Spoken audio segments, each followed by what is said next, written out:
কাতারে প্রবাসী অধিকার ঐক্য পরিষদ ও ভিপি নুরের অন্যতম সহযোগী তথা ভারতের প্রধানমন্ত্রী নরেন্দ্র মোদী ঢাকা সফর বিরোধী আন্দোলনে গ্রেপ্তার হওয়া অন্যতম সংগঠক সালাউদ্দিন ও শরীফ হোসাইনের অনুষ্ঠানে আওয়ামী লীগের একাংশের প্রধান উপদেষ্টা ও সাবেক সভাপতি জনাব ওমর ফারুক চৌধুরীর প্রধান অতিথি হিসেবে উপস্থিত ও তার সাথে আওয়ামী লীগ নেতাদের উপস্থিতির প্রতিবাদে সংবাদের সম্মেলন করেছে কাতার আওয়ামী লীগ। সোমবার রাজধানীর ম্যাজেস্টিক হোটেলে আয়োজিত সংবাদ সম্মেলনে মূল বক্তব্য প্রদান করেন কাতার আওয়ামী লীগের একাংশের সভাপতি শফিকুল ইসলাম প্রধান।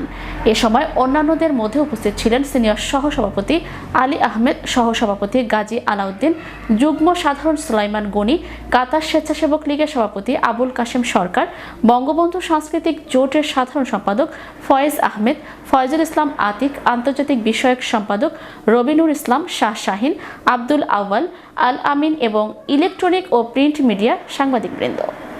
যখন বঙ্গভবনে গিয়েছিলেন প্রধানমন্ত্রী শেখ হাসিনার কাছে দেখা করতে ডাকছিল, তখন বলছিল আমার মায়ের প্রতিচ্ছবিটা দেখা যায়।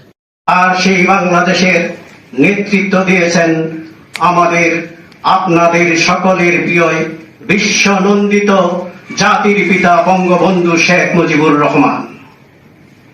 কাজেই আমরা যারা আওয়ামী লীগের অনুসারী, বঙ্গবন্ধুর আদর্শের সৈনিক, আমরা যে কোনো মূল্যে বঙ্গবন্ধুর আদর্শ ধারণ করি।